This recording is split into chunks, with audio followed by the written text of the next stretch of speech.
In this tutorial, I'll show you how to integrate Jotform with Microsoft Teams.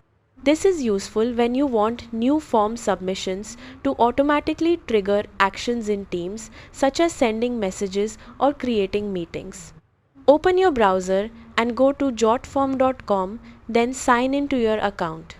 From your dashboard, find the form you want to integrate and click Edit Form. Once you're in the form builder, click Settings at the top, then select Integrations. In the Integrations section, search for Microsoft Teams and click on it. Choose the action you want to trigger, such as sending a message to a standard channel, sending a message to a private channel, sending a chat message, or creating a meeting. Then click Next. Click Authenticate and sign in to your Microsoft Teams account when prompted.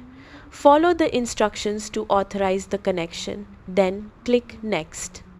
Review your integration settings and make sure everything is configured correctly, then click Save to activate the integration. From now on, new submissions to your Jotform will automatically trigger the action you've selected in Microsoft Teams.